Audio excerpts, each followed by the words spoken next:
ਜੋਤੀ ਦੀ mummy ਆ। ਮੇਰੀ ਹੱਸਦੀ ਖੇਡਦੀ ਬੇਟੀ ਜੋ ਡਿਊਟੀ ਕਰਦੀ ਸੀਗੀ, ਉਹਨਾਂ ਨੇ ਹਸਪੀਟਲ ਵਾਲਿਆਂ ਨੇ ਮੇਰੀ ਬੇਟੀ ਦਾ ਬੇਰਹਿਮੀ ਦੇ ਨਾਲ ਕਤਲ ਕਰਕੇ ਸਾਨੂੰ ਕਹਿੰਦੇ ਤੁਸੀਂ ਤੁਹਾਡੀ ਬੇਟੀ ਮਰ ਗਈ ਆ। ਅਸੀਂ ਵਿਸ਼ਵਾਸ ਨਹੀਂ ਕਰਦੇ ਕਿ ਸਾਡੀ ਬੇਟੀ ਖੁਦ ਮਰੀ ਆ। ਮੇਰੀ ਬੇਟੀ ਬਹੁਤ ਵਧੀਆ ਡਿਊਟੀ ਕਰਦੀ ਸੀ, ਨਾਲ ਪੜ੍ਹਦੀ ਸੀ, ਨਾਲ ਮੇਰੀ ਬੇਟੀ ਸਾਨੂੰ ਹੌਸਲਾ ਵੀ ਦਿੰਦੀ ਸੀ ਕਿ ਮੈਂ ਮੰਮੀ ਤੁਹਾਡਾ ਬੇਟਾ ਆ। ਮੇਰੀ ਬੇਟੀ ਨੇ ਸਾਨੂੰ ਬਹੁਤ ਸਾਰੀਆਂ ਆਸਾਂ ਦੇ ਨਾਲ ਸਾਨੂੰ ਰੱਖਿਆ ਸੀ। ਅਸੀਂ ਗਰੀਬ ਪਰਿਵਾਰ ਦੇ ਵਿੱਚੋਂ ਆ। ਅੱਜ ਸਾਡੀ ਕੋਈ ਸੁਣਵਾਈ ਨਹੀਂ ਹੋ ਰਹੀ। ਜੋ ਕਾਤਿਲ ਆ ਉਹਨਾਂ ਨੇ ਬਹੁਤ ਸਾਰਾ ਪੈਸਾ ਭਰ ਕੇ ਸਾਰੇ ਸਬੂਤ, ਸਾਰੀਆਂ ਐਫ ਆਈ ਆਰ ਵੀ ਗਲਤ ਕਰਾ ਕੇ ਸਾਡੀ ਬੇਟੀ 'ਤੇ ਝੂਠੇ ਇਲਜ਼ਾਮ ਲਾ ਰਹੇ ਆ। ਅਸੀਂ ਵਿਸ਼ਵਾਸ ਨਹੀਂ ਕਰਦੇ ਕਿ ਸਾਡੀ ਬੇਟੀ ਇੱਦਾਂ ਕਰ ਸਕਦੀ ਆ। ਇੱਕ ਬੱਚਾ ਡਿਊਟੀ ਕਰਨ ਵਾਲਾ, ਹੱਸਦਾ ਖੇਡਦਾ ਬੱਚਾ, ਆਪਣੇ ਮਾਂ-ਬਾਪ ਦਾ ਹੌਸਲਾ ਬੁਲੰਦ ਕਰਨ ਵਾਲਾ ਬੱਚਾ ਖੁਦਕੁਸ਼ੀ ਨਹੀਂ ਕਰ ਸਕਦਾ। ਮੈਂ ਇਨਸਾਫ ਮੰਗਦੀ ਹਾਂ, ਮੇਰੀ ਬੇਟੀ ਨੂੰ ਇਨਸਾਫ ਦਿੱਤਾ ਜਾਵੇ। ਜੋ ਮੇਰੀ ਸੁਣਵਾਈ ਨਹੀਂ ਹੋ ਰਹੀ, ਨਾ ਮੇਰੇ ਬਿਆਨ ਲਏ ਗਏ ਆ, ਸਾਡੇ ਤੋਂ ਬਿਆਨ ਵੀ ਨਹੀਂ ਲਏ, ਨਾ ਸਾਨੂੰ ਕੋਈ ਅੱਜ ਤੱਕ ਕੋਈ ਦਿਲਾਸਾ ਦਿੱਤਾ ਆ, ਜਿਹਦੇ ਵਿੱਚ ਅਸੀਂ ਬਹੁਤ ਦੁਖੀ ਤੇ ਬਹੁਤ ਪਰੇਸ਼ਾਨ ਆ। ਮੈਂ ਇਨਸਾਫ ਮੰਗਦੀ ਹਾਂ, ਜੇ ਅੱਜ ਸਾਨੂੰ ਇਨਸਾਫ ਮਿਲਦਾ ਤੇ ਬਹੁਤ ਸਾਰੀਆਂ ਬੇਟੀਆਂ ਉਹਨਾਂ ਨੂੰ ਵੀ ਇਨਸਾਫ ਮਿਲੇਗਾ। ਜੇ ਅੱਜ ਅਸੀਂ ਇਸ ਇਨਸਾਫ ਨੂੰ ਬੰਦ ਕਰ ਦਿੰਦੇ ਹਾਂ ਤਾਂ ਆਉਣ ਵਾਲੇ ਸਮੇਂ ਦੇ ਵਿੱਚ ਵੀ ਕੋਈ ਬੇਟੀ ਦੀ ਆਵਾਜ਼ ਨਹੀਂ ਉਠਾਏਗਾ ਔਰ ਨਾ ਕਿਸੇ ਬੇਟੀ ਨੂੰ ਇਨਸਾਫ ਮਿਲੇਗਾ। ਮੈਂ ਜੋਤੀ ਦਾ ਡੈਡੀ ਬੋਲਦਾ ਵਾਂ। ਮੇਰੀ ਕੁੜੀ ਦਾ ਕਤਲ ਕੀਤਾ ਗਿਆ, ਮੈਨੂੰ ਕੋਈ ਅਜੇ ਤੱਕ ਇਨਸਾਫ ਨਹੀਂ ਮਿਲਿਆ। ਮੈਂ ਪ੍ਰਸ਼ਾਸਨ ਦੀ ਗੜੀ ਮੰਗ ਕਰਦਾ ਵਾਂ ਕਿ ਮੇਰੀ ਕੁੜੀ ਦਾ ਇਨਸਾਫ ਮਿਲੇ, ਸਖਤ ਤੋਂ ਸਖਤ ਦੋਸ਼ੀਆਂ ਨੂੰ ਸਜ਼ਾ ਦਿੱਤੀ ਜਾਵੇ।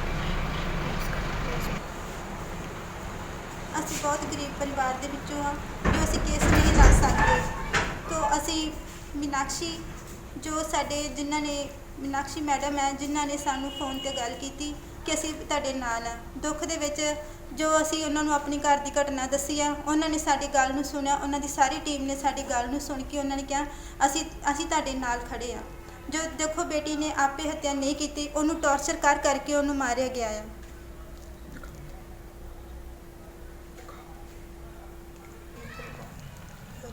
ਅਸੀਂ ਮੰਗ ਕਰਦੇ ਹਾਂ ਕਿ ਸਾਡੀ ਗਰੀਬ ਪਰਿਵਾਰ ਦੀ ਕੋਈ ਵੀ ਨਹੀਂ ਅਜੇ ਤੱਕ ਮਦਦ ਕੀਤੀ ਗਈ, ਸਾਡੀ ਮਦਦ ਕੀਤੀ ਜਾਏ। ਮੈਂ ਸਭ ਤੋਂ ਪਹਿਲਾਂ ਧੰਨਵਾਦ ਕਰਦੀ ਹਾਂ unity of Christ Meenakshi Singh madam ਦਾ ਬਹੁਤ ਧੰਨਵਾਦ ਕਰਦੀ ਹਾਂ, ਜਿਨ੍ਹਾਂ ਨੇ ਸਾਡੇ ਪਰਿਵਾਰ ਨੂੰ ਭਰੋਸਾ ਦਿਵਾਇਆ ਤੇ ਵਿਸ਼ਵਾਸ ਦਿਵਾਇਆ ਕਿ ਸਾਡੇ ਪਰਿਵਾਰ ਨੂੰ ਇਨਸਾਫ ਦਿਵਾਵਾਂਗੇ। 16 ਅਗਸਤ ਦੀ ਗੱਲ ਆ। 16 ਅਗਸਤ ਦੀ ਘਟਨਾ ਵਾ। ਮੇਰੀ ਸਿਸਟਰ ਦਾ ਕਤਲ ਹੋਇਆ ਵਾ, ਜਿਸ ਨੂੰ ਪੁਲਿਸ ਵੱਲੋਂ ਤੇ ਹਸਪੀਟਲ ਵੱਲੋਂ ਤੇ ਪੀਜੀ ਵਾਲਿਆਂ ਵੱਲੋਂ ਇਹ ਇਲਜ਼ਾਮ ਲਗਾਇਆ ਗਿਆ ਮੇਰੀ ਛੋਟੀ ਭੈਣ ਤੇ ਕਿ ਉਸਨੇ ਖੁਦਕੁਸ਼ੀ ਕੀਤੀ ਆ।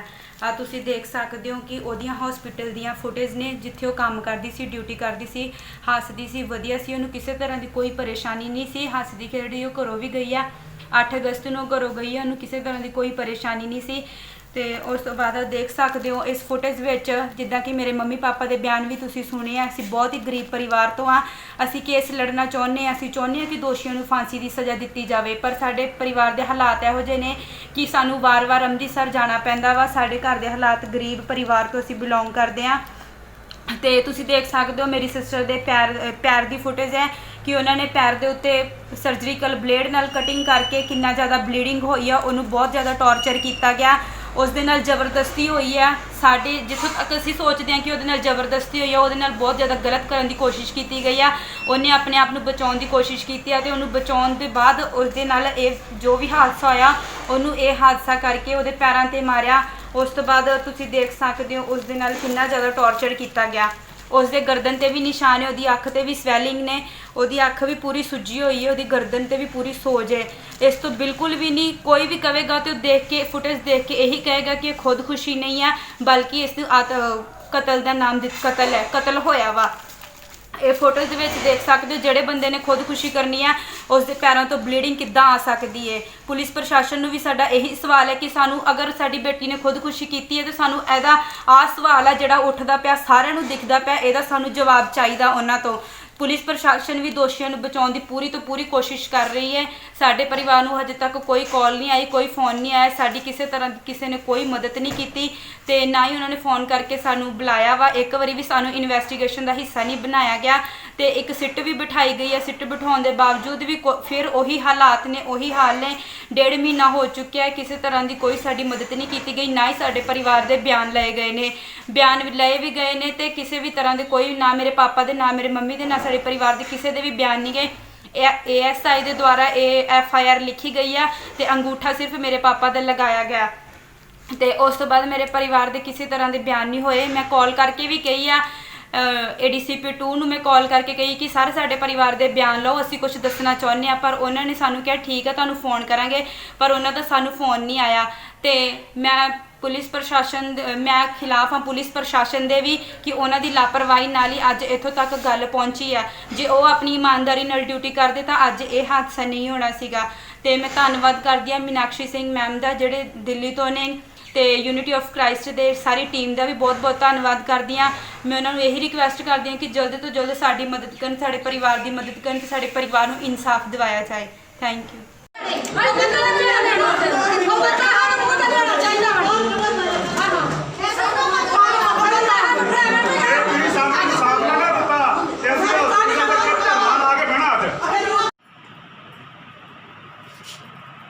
बच्ची की फोटो बता। Praise the Lord.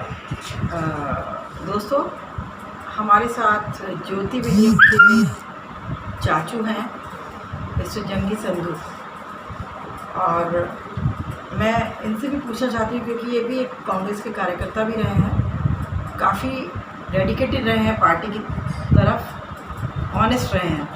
तो मैं पूछना चाहती हूँ भाई कि क्या मसला हुआ ज्योति विलियम का।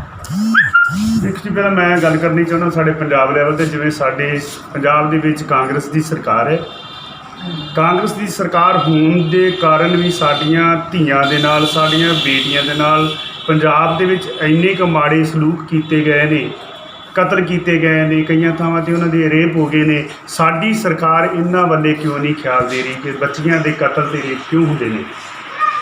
ਕਿਉਂ ਸਰਕਾਰ ਨੂੰ ਪਤਾ ਨਹੀਂ? ਸਰਕਾਰ ਸਾਡੀ ਸੁੱਤੀ ਪਈ ਹੈ। ਬਾਕੀ ਜੇ ਇਸ ਤਰ੍ਹਾਂ ਹੁੰਦਾ ਰਿਹਾ ਸਾਡੀਆਂ ਬੇਟੀਆਂ ਦੇ ਨਾਲ, ਤਾਂ ਲੋਕੀ ਸਾਡੀਆਂ ਬੇਟੀਆਂ ਨੂੰ ਨਾ ਤਾਂ ਕੋਈ ਕੋਰਸ ਕਰਨ ਵਾਸਤੇ ਵੀ ਬਾਹਰ ਭੇਜੇਗੇ ਘਰਾਂ ਦੇ ਵਿੱਚੋਂ, ਤੇ ਨਾ ਕੋਈ ਇਹਨਾਂ ਨੂੰ ਪੜ੍ਹਾਉਣ ਦਾ ਵੀ ਸੋਚੇਗਾ ਕਿ ਕੁੜੀਆਂ ਨੂੰ ਅਨਪੜ੍ਹ ਰੱਖਣ ਬਾਰੇ ਹੀ ਸੋਚ ਲੈਣਗੇ ਲੋਕ, ਜੇ ਇਸ ਤਰ੍ਹਾਂ ਹੁੰਦਾ ਰਿਹਾ। बिल्कुल ठीक है। मतलब आपका ये मानना है कि आज एक भय का माहौल बन चुका है भारत में कि यदि हम अपनी बेटियों को बाहर भेजेंगे तो हमें ये इंतज़ार रहेगा कि क्या वो घर वापस सही तरीके से आ पाएंगी या नहीं आ पाएंगी। तो अभी जी बताइए। ਦੇਖੋ ਜੀ, ਇਹ ਗੁੰਡਾ ਰਾਜ ਚੱਲਣ ਡਿਆ ਇਹਨਾਂ ਸਰਕਾਰਾਂ ਦੇ ਵਿੱਚ। ਸਾਨੂੰ ਇਹਨਾਂ 'ਤੇ ਪੂਰਾ ਵੀ ਵਿਸ਼ਵਾਸ ਨਹੀਂ ਆ ਕਿ ਸਾਡੀਆਂ ਬੇਟੀਆਂ ਘਰੇ ਵਾਪਸ ਪੜ੍ਹ ਕੇ ਆ ਸਕਣਗੀਆਂ ਜਾਂ ਨਾ ਆ ਸਕਣਗੀਆਂ, ਕਿਉਂਕਿ ਇਹ ਗੁੰਡਿਆਂ ਦੀ ਸਰਕਾਰ ਬਣ ਚੁੱਕੀ ਹੈ ਕਿ ਇਹ ਗੁੰਡਿਆਂ ਵੱਲ ਦੀ ਹੀ ਗੱਲ ਕਰਦੇ ਨੇ, ਕਿਸੇ ਮਾੜੇ ਦੇ ਵੱਲ ਦੀ ਗੱਲ ਤਾਂ ਕਰਦੇ ਹੀ ਨਹੀਂ। ਇਹ ਤਗੜੇ ਲੋਕਾਂ ਦੀ ਸਰਕਾਰ, ਤਗੜਿਆਂ ਵੱਲ ਦੀ ਹੀ ਗੱਲ ਕਰਦੇ ਨੇ। जी जी। तो ज्योति के केस में आपका क्या मतलब आपके क्या व्यूज़ हैं जो अभी तक आपने देखा, पुलिस का मैटर हो या और भी चीज़ें हो, तो उनमें आपको क्या लगा कि क्या है ये ज्योति का मैटर? ਪਹਿਲੇ ਤਾਂ ਗੱਲ ਇਹ ਹੈ ਜੀ, ਜਦੋਂ ਸਾਡੀ ਲੜਕੀ ਦੀ ਮੌਤ ਹੋਈ ਤੇ ਹਸਪੀਟਲ ਵਾਲਿਆਂ ਦਾ ਕੁਛ ਤਾਂ ਫਰਜ਼ ਬਣਦਾ ਸੀ ਸਾਡੇ ਨਾਲ ਆ ਕੇ ਹਮਦਰਦੀ ਜਤਾਉਣ ਦਾ। ਉਹਨਾਂ ਕੋਈ ਵੀ ਸਾਡੇ ਨਾਲ ਹਮਦਰਦੀ ਨਹੀਂ ਜਤਾਈ। ਬਾਕੀ ਜਿੱਥੋਂ ਤੱਕ ਗੱਲ ਸੀਗੀ, ਕਹਿੰਦੇ ਕਿ ਲਾਸ਼ ਲੈ ਕੇ ਚਲੇ ਜਾਓ, ਅਸੀਂ ਲਾਸ਼ ਗੱਡੀ ਦੇ ਵਿੱਚ, ਅਸੀਂ ਕਿਹਾ ਅਸੀਂ ਇਸ ਤਰ੍ਹਾਂ ਹੀ ਲਾਸ਼ ਨਹੀਂ ਲੈ ਕੇ ਜਾਣੀ ਜਿੰਨਾ ਚਿਰ ਅਸੀਂ ਲਾਸ਼ ਵੇਖ ਨਹੀਂ ਲੈਂਦੇ। ਸਾਨੂੰ ਪਹਿਲਾਂ ਆਪਣੀ ਬੇਟੀ ਤਾਂ ਦੇਖਣ ਦਿਓ। ਬੇਟੀ ਨੂੰ ਸਾਨੂੰ ਵੇਖਣ ਵਾਸਤੇ ਉਹਨਾਂ ਅੰਦਰ ਜਾਣ ਹੀ ਨਹੀਂ ਦਿੱਤਾ। ਜੇ ਅਸੀਂ ਜਾਂਦੇ ਸੀ ਸਾਨੂੰ ਧੱਕੇ ਮਾਰ ਕੇ ਥੱਲੇ ਉਤਾਰ ਦਿੰਦੀ ਰਹੀ ਪੁਲਿਸ। ओके, फिर क्या किया आपने? ਫਿਰ ਸਾਨੂੰ ਉੱਥੇ ਜਦੋਜਹਿਦ ਬਹੁਤ ਕਰਨੀ ਪਈ, ਪਰ ਸਾਨੂੰ ਪੁਲਿਸ ਨੇ ਅੰਦਰ ਨਹੀਂ ਜਾਣ ਦਿੱਤਾ। ਫਿਰ ਕੋਈ 2-4 ਮੌਤਬਰ ਬੰਦੇ ਆ ਕੇ ਉਹਨਾਂ ਨੇ ਸਾਡੇ ਨਾਲ ਗੱਲਬਾਤ ਕੀਤੀ, ਪੱਤਰਕਾਰ ਆਏ, ਫਿਰ ਉਹਨਾਂ ਨੇ ਸਾਨੂੰ ਦਿਖਾਇਆ ਮਾੜਾ ਮੋਟਾ ਵੀ ਫੋਟੋ ਦੇ ਜ਼ਰੀਏ, ਉਹਦੀ ਸਨੈਪੀ ਕਰਕੇ ਬੱਚੀ ਦੀ ਬਾਹਰ ਲੈ ਆਉਂਦੇ ਸੀ। ਸਾਨੂੰ ਉਹਨਾਂ ਨੇ ਲਾਸ਼ ਤਾਂ ਦਿਖਾਈ ਨਹੀਂ। ਫਿਰ ਜਦੋਂ ਉਹਨੂੰ ਪੋਸਟਮਾਰਟਮ ਵਾਸਤੇ ਸ਼ਾਮ ਨੂੰ ਲੈ ਕੇ ਗਏ ਤਾਂ ਉਦੋਂ ਹੀ ਮਾੜੀ ਜੀ ਅਸੀਂ ਉਹਦੇ ਪੈਰ ਹੀ ਦੇਖਿਆ, ਲੜਕੀ ਦਾ ਸਾਨੂੰ ਉਹਨਾਂ ਮੂੰਹ ਤੱਕ ਨਹੀਂ ਵਿਖਾਇਆ। अच्छा, ਇਹੋ ਹੀ ਕਹਿੰਦੇ ਰਹੇ ਕਿ ਤੁਸੀਂ ਗੱਡੀ ਲੈ ਆਓ, ਅਸੀਂ ਤੁਹਾਨੂੰ ਦੱਸ ਦਿੰਦੇ ਹਾਂ। ਇਹਦੇ ਵਿੱਚ ਕੋਈ ਸਾਜ਼ਿਸ਼ ਰਚੀ ਗਈ, ਤਾਂ ਹੀ ਤੋਂ ਕਹਿੰਦੇ ਸੀ ਕਿ ਤੁਸੀਂ ਆਪਣੀ ਬੇਟੀ ਨੂੰ ਲੈ ਜਾਓ ਜਲਦੀ ਜਲਦੀ। ਉਹਨਾਂ ਨੇ ਕਤਲ ਕੀਤਾ ਹੋਇਆ ਸੀ। ਇੱਥੋਂ ਸਾਨੂੰ ਪੂਰਾ ਪਤਾ ਕਿ ਸਾਡੀ ਬੇਟੀ ਦਾ ਕਤਲ ਕੀਤਾ ਗਿਆ। ਮਹੱਲੇ ਦੇ ਵਿੱਚ ਵੀ, ਉਸ ਦੇ ਵਿੱਚ ਗ੍ਰੀਨਫੀਲਡ ਦੇ ਵਿੱਚ ਕਿਸੇ ਨੂੰ ਪਤਾ ਹੀ ਨਹੀਂ ਇੱਥੇ ਕਿ ਮੌਤ ਹੋ ਚੁੱਕੀ ਹੈ। ਜੇ ਉੱਥੇ ਮੌਤ ਹੋਈ ਹੁੰਦੀ ਅਚਾਨਕ, ਇਹਨਾਂ ਬੰਦਿਆਂ ਨੇ ਰੌਲਾ ਪਾਉਣਾ ਸੀ ਕਿ ਸਾਡੇ ਉੱਤੇ ਕਤਲ ਨਾ ਪੈ ਜਾਵੇ। बिल्कुल बिल्कुल। ਇਹਨਾਂ ਨੇ ਉਹ 10 ਤੁਕ ਤਾਂ ਕੱਢੀ ਨਹੀਂ। ਜਿੱਥੋਂ ਸਾਨੂੰ ਪਤਾ ਲੱਗਦਾ, ਮਹੱਲੇ ਵਾਲੇ ਵੀ ਕਹਿੰਦੇ ਕਿ ਇਹਨਾਂ ਨੇ ਆਪ ਹੀ ਕਤਲ ਕੀਤਾ ਹੈ, ਤਾਂ ਹੀ ਇਹਨਾਂ ਨੇ ਕੋਈ ਗੱਲਬਾਤ ਨਹੀਂ ਕੀਤੀ ਬੇਟੀ ਦੇ ਬਾਰੇ। ਤੇ ਸਾਨੂੰ ਵੀ ਪਤਾ ਲੱਗ ਗਿਆ ਕਿ ਇਹਨਾਂ ਸਾਡੀ ਬੇਟੀ ਦਾ ਆਪ ਹੀ ਕਤਲ ਕੀਤਾ ਹੈ। आपका जो शिकवा है वो पुलिस के साथ भी है, और जहाँ वो रहती थी या जहाँ काम करती थी, पीजी, जिस पीजी में रहती थी, किस पीजी में रहती थी, क्या नाम है इस पीजी का? ग्रीनफील्ड ਦੇ ਵਿੱਚ ਉਹ ਪੀਜੀ ਹੈ। यस ਸ਼ਰਮਾ ਜੀ ਉੱਥੇ ਉਹਦੇ ਮੈਨੇਜਰ ਨੇ, ਪਰ ਉਹ ਐਡਾ ਗੰਦਾ ਬੰਦਾ ਵਾ, ਉਹ ਗੱਲ ਕਰਨੀ ਹੀ ਨਹੀਂ ਦਿੰਦਾ ਸੀਗਾ। ਬਾਕੀ ਪੁਲਿਸ ਵੀ ਉਹਦੇ ਨਾਲ ਬਿਲਕੁਲ ਰਲੀ ਹੋਈ ਸੀ, ਪੁਲਿਸ ਵੀ ਸਾਨੂੰ ਕੋਈ ਵੀ ਗੱਲ ਨਹੀਂ ਕਰਨ ਦਿੱਤੀ। ओके ਜਿੰਨੀ ਵੀ ਗੱਲ ਕਰਦੀ ਸੀ ਉਹ ਉਹਨਾਂ ਦੀ ਵੱਲ ਦੀ ਹੀ ਗੱਲ ਕਰਦੇ ਸੀ। ਮੈਂ ਉਹਨੂੰ ਕਿਹਾ ਕਿ ਤੂੰ ਆਪਣੇ ਬਿਆਨ ਦਿਓ, ਕਹਿੰਦਾ ਬੰਦਾ ਮੈਂ ਤੋਂ ਕਾਹਦੇ ਬਿਆਨ ਦੇਣੇ, ਮੈਂ ਕੋਈ ਬਿਆਨ ਨਹੀਂ ਦੇਣੇ, अच्छा ਤੁਸੀਂ ਮੇਰਾ ਕੀ ਕਰ ਲੋਗੇ। अच्छा तो हॉस्पिटल का क्या नाम है उसका जिसमें वो ट्रेनिंग कर रही थी? ਫਲੋਰਮ ਹਸਪੀਟਲ ਮਜੀਠਾ ਰੋਡ। ओके तो आपका ये मानना है कि ना तो पुलिस आपका प्रशासन आपका सपोर्ट कर रही है और ना ही उसके जो पीजी के लोग हैं और जो हॉस्पिटल वाले हैं उन्होंने आपको सपोर्ट किया। तो इस एक तरीके से आप लोगों को गुमराह किया गया और हर तरीके से दबाया गया। तो अब आपका क्या विचार है, आप क्या होना? ਦੇਖੋ ਜੀ, ਪੁਲਿਸ ਨੇ ਤੇ ਹਰ ਹਾਲਤ ਦੇ ਵਿੱਚ ਉਹਨਾਂ ਤੋਂ ਪੈਸੇ ਖਾਦੇ ਹੋਏ ਨੇ। ਪੈਸੇ ਖਾਣ ਦੇ ਬਾਵਜੂਦ ਹੀ ਉਹ ਬੰਦੇ ਸਾਡੇ ਵੱਲ ਦੀ ਕੋਈ ਵੀ ਗੱਲ ਨਹੀਂ ਕਰਦੇ। ਜੇ ਉਹਨਾਂ ਨੇ ਸਾਡੇ ਉੱਥੇ ਪੋਸਟ ਮਾਸਟਰ ਵਾਸਤੇ ਵੀ ਕਿਹਾ ਕਿ ਉਹ ਜਲਦੀ ਸਾਨੂੰ ਲੈ ਕੇ ਨਹੀਂ ਗਏ, ਨਾ ਸਾਨੂੰ ਉਹਦੀ ਜਲਦੀ ਰਿਪੋਰਟ ਦਿੱਤੀ। ਅਜੇ ਤੱਕ ਜਿਹੜੀ ਆ ਬਿਸਰਾ ਰਿਪੋਰਟ ਉਹ ਵੀ ਨਹੀਂ ਸਾਨੂੰ ਮਿਲੀ। ਇਹਨਾਂ ਗੱਲਾਂ ਦੇ ਵਿੱਚ ਸਾਡੇ ਉੱਤੇ ਦਬਾਅ ਪਾਇਆ ਗਿਆ ਹੈ। ਬਾਕੀ ਜੇ ਆਪਣਾ FIR ਦਰਜ ਕਰਵਾਈ ਗਈ, ਭਰਾ ਮੇਰਾ ਅਨਪੜ੍ਹ ਸੀ, ਉਹਨਾਂ ਨੇ ਆਪਣੀ ਮਰਜ਼ੀ ਦੇ ਨਾਲ ਹੀ ਉਹ ਜਿਹੜੀ ਆ ਰਿਪੋਰਟ ਆਪਣੇ ਆਪ ਲਈ ਪਰਚਾ ਕਰਕੇ ਆਪਣੇ ਆਪ ਹੀ ਧਾਰਾ ਲਾ ਕੇ ਬਣਾਤੀ। ਕੋਈ ਉਹਦੇ ਵਿੱਚ ਜਿਹੜੀ ਉਹਦਾ ਡਿਸੀਜਨ ਕੋਈ ਵੀ ਨਹੀਂ ਲਿਆ, ਨਾ ਕਿ ਹੋਰ ਕਿਸੇ ਤੋਂ ਕੁਛ ਜਾਣਕਾਰੀ ਨਹੀਂ ਲਈ ਕਿਸੇ ਆਗੂ ਬੰਦੇ ਤੋਂ। ਉਹਨਾਂ ਆਪਣੀ ਮਰਜ਼ੀ ਦੇ ਨਾਲ ਹੀ ਉਹ ਜਿਹੜਾ ਪਰਚਾ ਲਿਖ ਦਿੱਤਾ। ਉਹ 'ਤੇ ਜਿਹੜੀ ਗਲਤ ਧਾਰਾ ਲਾਤੀ, ਧਾਰਾ 304A लाती है। अच्छा तो मतलब आपका ये मानना है, जो मैं सुना आपको सारी बातों को, तो उससे यही है कि ना तो पुलिस प्रशासन ने, ना इस गवर्नमेंट ने, और ना ही जहाँ वो काम करते थे, जहाँ पर वो लड़की ट्रेनिंग करती थी और रहती थी, उन लोगों ने आपको सपोर्ट किया, बल्कि उल्टा आप ही लोगों को दबाया गया। तो इंसाफ के लिए आप समाज को क्या मैसेज देना चाहते हैं? ਮੈਂ ਇਹ ਚਾਹੁੰਦਾ ਕਿ ਉਹਨਾਂ ਬੰਦਿਆਂ ਨੂੰ ਸਜ਼ਾ ਦਿੱਤੀ ਜਾਵੇ, ਉਹਨਾਂ ਕਾਤਲਾਂ ਨੂੰ ਸਜ਼ਾ ਦਿੱਤੀ ਜਾਵੇ, ਵੱਧ ਤੋਂ ਵੱਧ ਸਜ਼ਾ ਉਹਨਾਂ ਨੂੰ ਫਾਂਸੀ ਦੀ ਸਜ਼ਾ ਹੋਣੀ ਚਾਹੀਦੀ ਕਿ ਇਹ ਬੰਦੇ ਫਿਰ ਇਸ ਤਰ੍ਹਾਂ ਕਿਸੇ ਦੀ ਬੇਟੀ ਦੇ ਨਾਲ, ਕਿਸੇ ਦੀ ਧੀ ਦੇ ਨਾਲ ਨਾ ਕਰਨ। जो उसके साथ बेटियां और रहती थी और पीजी में, क्या उन बेटियों के भी बयान लिए गए थे? ਸਰ ਜਦੋਂ ਬਿਆਨ ਲੈਣ ਵਾਸਤੇ ਗਏ ਸੀ ਉੱਥੇ ਆਪਣਾ ਥਾਣਾ ਸਦਰ ਗੁਰੂ ਨਾਨਕ ਹਸਪੀਟਲ ਦੇ ਨਜ਼ਦੀਕ ਹੀ ਪੜਦਾ ਜੀ। ਉੱਥੇ ਜਦੋਂ ਅਸੀਂ ਉਹਨਾਂ ਨੂੰ ਦੇਖਿਆ, ਉਹ ਲੜਕੀਆਂ ਦੇ ਬਿਆਨ ਲੈ, ਇੱਕ ਲੜਕੀ ਨੇ ਉਸੇ ਟਸ਼ਨ ਬਣਾ ਲਿਆ ਆਪਣਾ ਜੀ, ਮੈਨੂੰ ਗਸ਼ ਪੈ ਕੇ ਥੱਲੇ ਡਿੱਗ ਪਈ। ਦੂਸਰੀ ਨੇ ਕਿਹਾ ਮੇਰੀ ਧੜਕਣ ਵੱਧ ਗਈ ਹੈ। ਇਸ ਦੇ ਬਾਵਜੂਦ ਉਹਨਾਂ ਨੇ ਹਸਪੀਟਲ ਲੈ ਗਏ। मतलब ਹਸਪੀਟਲ ਕੋਈ ਨਹੀਂ ਲਿਜਾਣਾ ਸੀ, ਉਹਨਾਂ ਨੇ ਛੱਡ ਦੇਣਾ ਸੀ। ਇਹ ਸਾਨੂੰ ਵੀ ਪਤਾ ਕਿ ਇਹਨਾਂ ਨੇ ਇੱਕ ਥੋੜ੍ਹਾ ਜਿਹਾ ਗੂੰਗਲਾਂ ਤੋਂ ਘੱਟਾ ਝਾੜਨ ਵਾਲੀ ਗੱਲ ਕੀਤੀ ਸਾਡੇ ਨਾਲ। तो मतलब कुल मिलाकर यह है कि आपके साथ बहुत बेइंसाफ़ी हुई है और अभी भी बेइंसाफ़ी हो रही है और आप न्याय के लिए गुहार कर रहे हैं। ਹਾਂਜੀ ਦੇਖੋ ਜੀ, ਜਿੰਨੇ ਸਾਡੇ ਨਾਲ ਆਗੂ ਉੱਥੇ ਸ਼ਹਿਰ ਦੇ ਲੱਗੇ ਹੋਏ ਸੀ, ਉਹਨਾਂ ਨੂੰ ਸਾਰਿਆਂ ਨੂੰ ਇਸ ਗੱਲ ਦਾ ਪਤਾ ਹੈ ਕਿ ਪੁਲਿਸ ਸਾਡੇ ਵੱਲ ਦੀ ਕੋਈ ਗੱਲ ਹੀ ਨਹੀਂ ਕਰਦੀ। ਪੁਲਿਸ ਜਿੰਨੀ ਵੀ ਗੱਲ ਆ, ਉਹਨਾਂ ਨੂੰ ਪੈਸਾ ਮਿਲਿਆ ਹੋਇਆ ਹਸਪੀਟਲ ਵੱਲੋਂ, ਉਹ ਉਹਨਾਂ ਦੀ ਹੀ ਗੱਲ ਕਰਦੇ ਨੇ, ਸਾਡੇ ਵੱਲ ਦੀ ਤਾਂ ਗੱਲ ਕਰਦੇ ਨਹੀਂ, ਸਾਡੀ ਸੁਣਵਾਈ ਤੋਂ ਕਰਦੇ ਹੀ ਨਹੀਂ। तो दोस्तों आपने सुना भाई ने क्या बोला। तो एक परिवार जो कि पूरा शोकित है और इंसाफ की गुहार कर रहा है। तो मैं आप लोगों से यही कहूँगी कि आज वो वक्त है कि हमें बहुत अलर्ट होना है और हमें हर तरीके से सोच समझ कर हर कार्य को करना है। और आप लोगों से गुजारिश है कि आप हमें दुआओं में याद रखें, ताकि जो पहल करके हम यहाँ आए हैं और हम चाहते हैं कि इस परिवार के साथ खड़े होकर हम इनको इंसाफ दिलाने में कुछ अपनी थोड़ी मदद कर सकें। तो उसके लिए आप लोग हमारे लिए प्रार्थना करें और ज़्यादा से ज़्यादा इस वीडियो को शेयर करें, ताकि सब लोगों को पता चल सके, क्योंकि ये बच्ची के चाचू हैं और ये कितने दुखी है, पूरा परिवार पूरा इस समय दुखी है।